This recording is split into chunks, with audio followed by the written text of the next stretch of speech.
Hi, Stephen. Good morning, good afternoon, good evening, good morning. Good morning. Thank you so much. Stephen, first of all, how are you? I'm doing okay. It's been a difficult period here in Los Angeles, uh, Yeah, but I decided to continue with the podcast because uh, there is some space. Just a few days ago, we had a fire break out a few blocks from our home, and we were, had to move.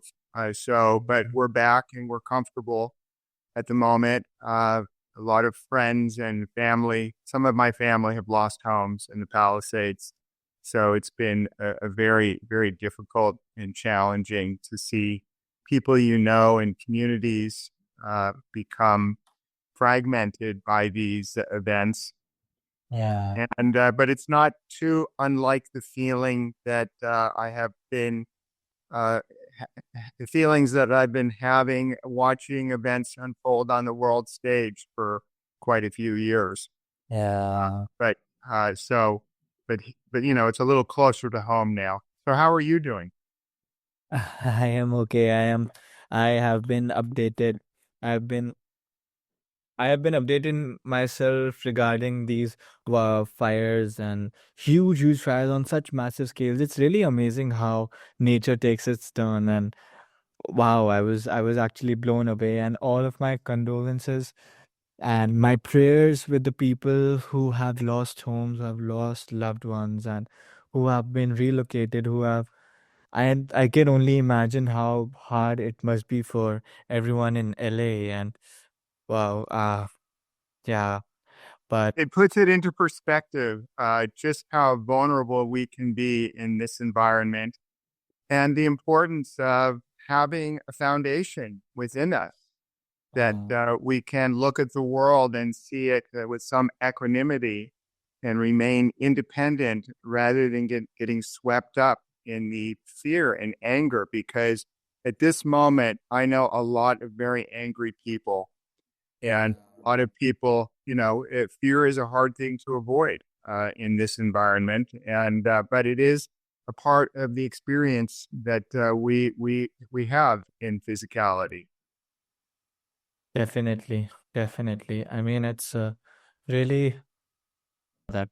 I mean, it's really amazing, and I really believe that I know that these events and these natural occurrences are really dangerous and really life threatening. But I believe that in all of these situations, I see that humans come together and they form community and they form connection that was just perhaps missing or that was always there. I don't know if this is right or wrong, but how is the state there? Well, I would agree with you. I think that there is a train of thought at the moment that is vigilantly working to form connections and to unify amidst this disaster so that people can be productive together.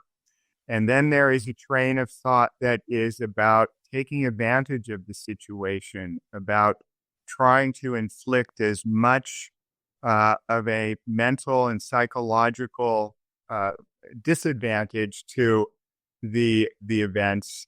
And so there's an element of criminality, and there's an element of people unifying to overcome this and talking about rebuilding, of course, and talking about how they can help one another. And they are. That's what they're doing. They're putting their values first, and they're surrendering to these circumstances rather than pushing against the circumstances to try to create disorder in this situation. So I'm seeing definitely more of what I would call a unifying theme of people trying to find a way through this together and to bring, to helping to assist one another and to care and to do what is fundamentally the core of humanity. And that's what people are. We have a human core. That is our humanity, empathy, compassion, and love. And Yeah. fear and anger, there's no place for fear and anger in this equation, although it is actually very real. It is a participant as well. It's making its contribution in a strange way. So years ago, I'm a writer, and I think in terms of words, words have an energetic implication, and so I try to write with that in mind. I wrote this idea that reality is imagination at the frontier of thought. Yeah. Yet what gives us the power to acquire insight, intuition, and creativity is much more than imagination. People are fundamentally an energetic essence with a core identity. This is what I think of as a higher self, representing the origin of our intuition, creativity, empathy, compassion, and love. And these are the features, the timeless features of our humanity. But as we're seeing with the unfolding events in Los Angeles, the life journey can be fraught with obstacles. We can struggle to feel safe in a world of uncertainty. We can feel disconnected from our life and unmoored from ourselves. Fear and anger can play a role in the experience, interfering with intuition and creativity and diminishing our capacity for empathy, compassion, and love. Yet our Yeah. essence is what we seek most for courage and strength. And this is what I'm seeing come out of many, many people at the moment. Light and peace are our birthright. Tuning in to our essence offers us the potential to access benevolent resources from our non-physical origin to be connected. And I'll explain that in a moment. And I am seeing a lot of people tune in, getting themselves out of the way, putting aside their ego, their material demands on a daily life.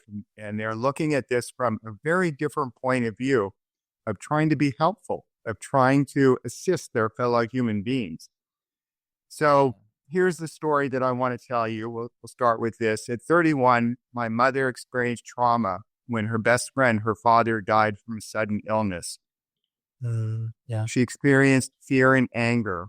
Of course, she was terrified that he was gone forever. As she attempted to take control of her experience, she became angry. She withdrew from her family and fell into discord with the world. My father, brothers, sisters watched her slowly disappear from our lives. She had lost touch with her essence. The further away she became, the less recognizable she appeared.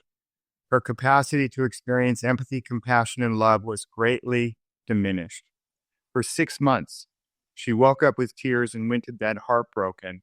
She eventually reached an impasse. One morning, she was awakened by her father's voice. She lifted her head from her pillow and saw him standing at the foot of her bed.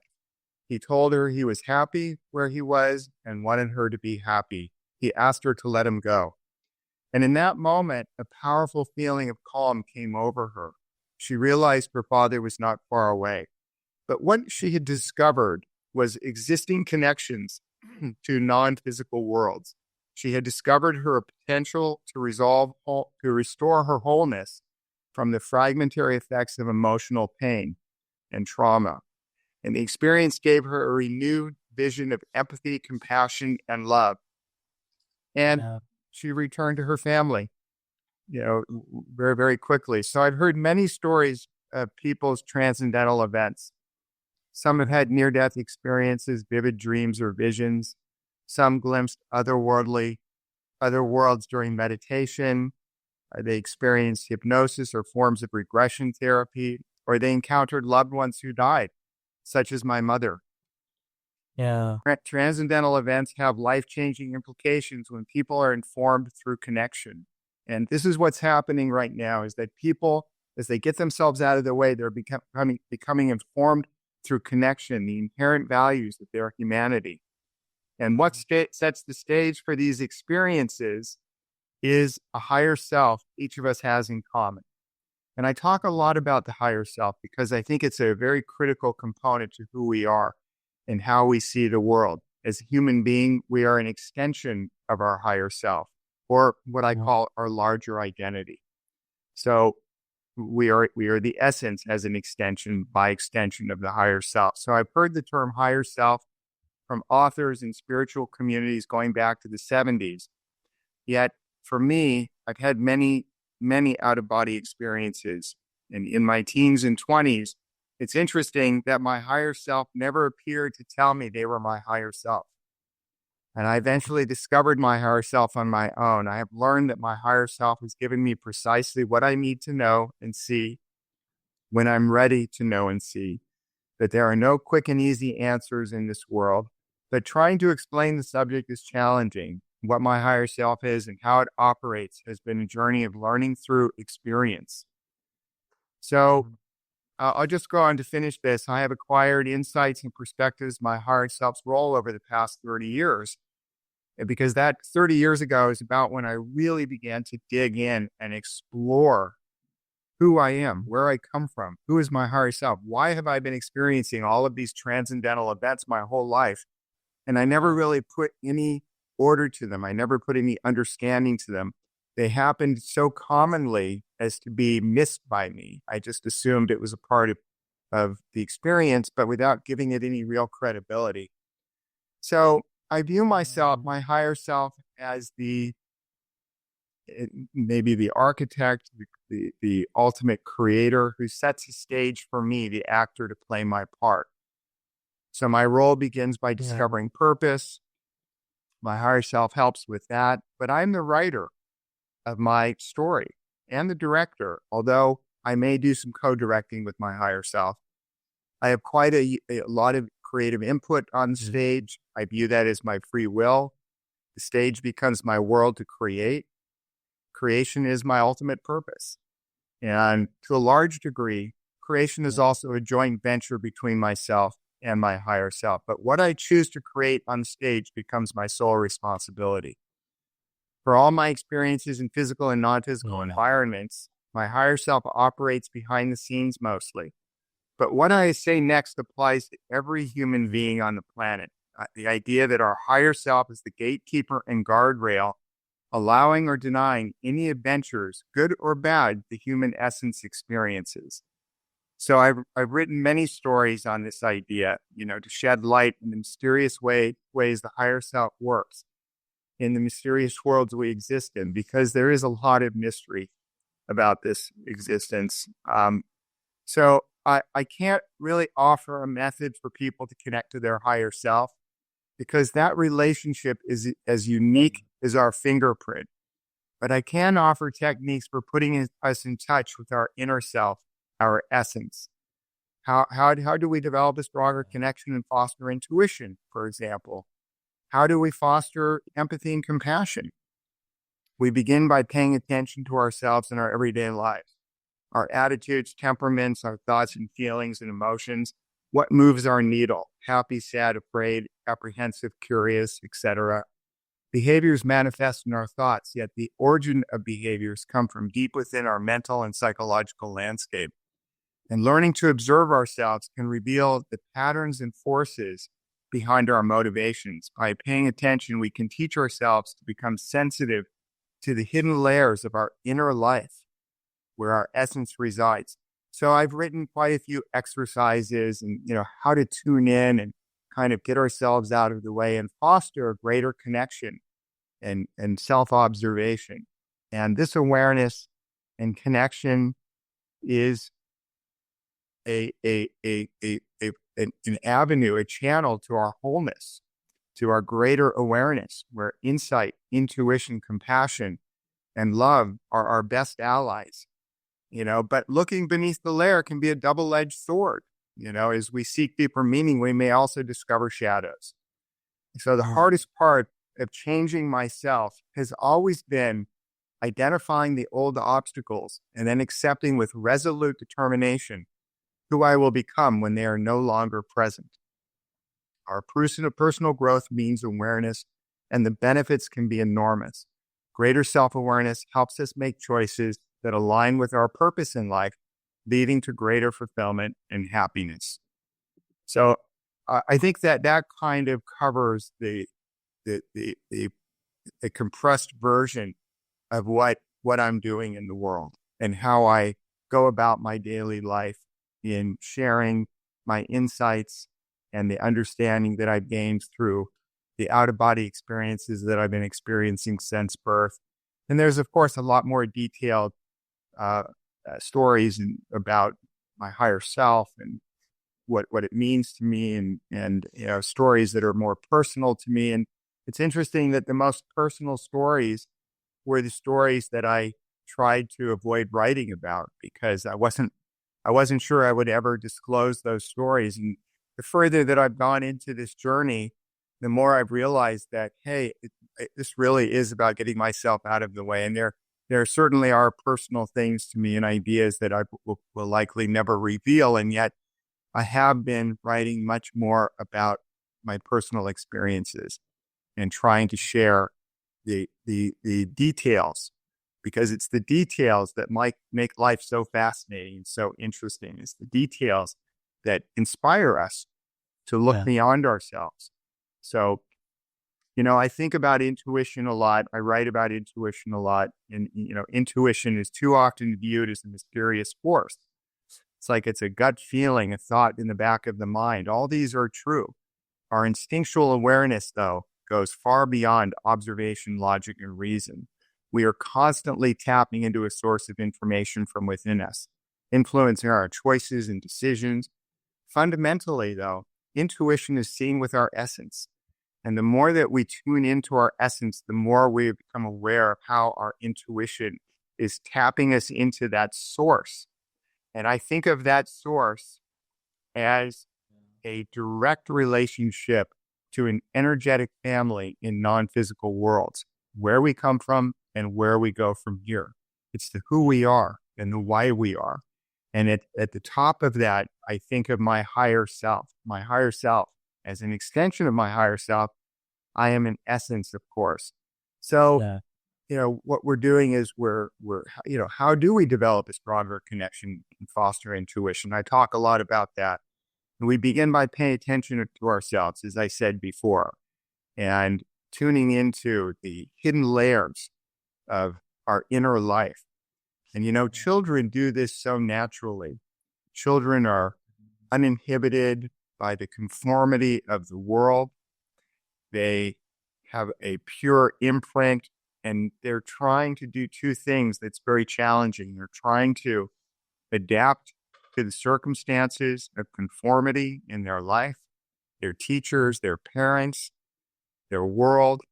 And at the same time, they're trying to keep intact a connection to the worlds that they came from. And it's that connection that is diminished in our world. And yet everybody has it. Everybody is aware of it on some level. It's just that we become so consumed by the external environment, pulled into this incredible and fantastic physical world that we're a part of. And nobody can deny it. It's a wonderful place. It has many great possibilities.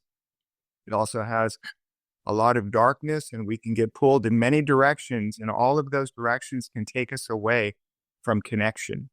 So I like to really write about how we kind of turn the table and turn our vision back to the fundamental core values of our humanity that make us who we are, so that we can become more self-aware and find our purpose. And we can take that disunity that we experience and turn it into a unifying theme in our lives, and become unified and feel whole. When we feel our wholeness and we're connected, we become happier. And the world always needs happiness, right? Yeah. Yeah. Well, thank you so much. Thank you so much, Stephen, for sharing your wisdom and insights. And wow, I am really, really amazed by the wisdom that you carry and for these insights. And thank you so much for such an enlightening You're conversation. welcome. Thank you so much for having me on your podcast. I really appreciate it.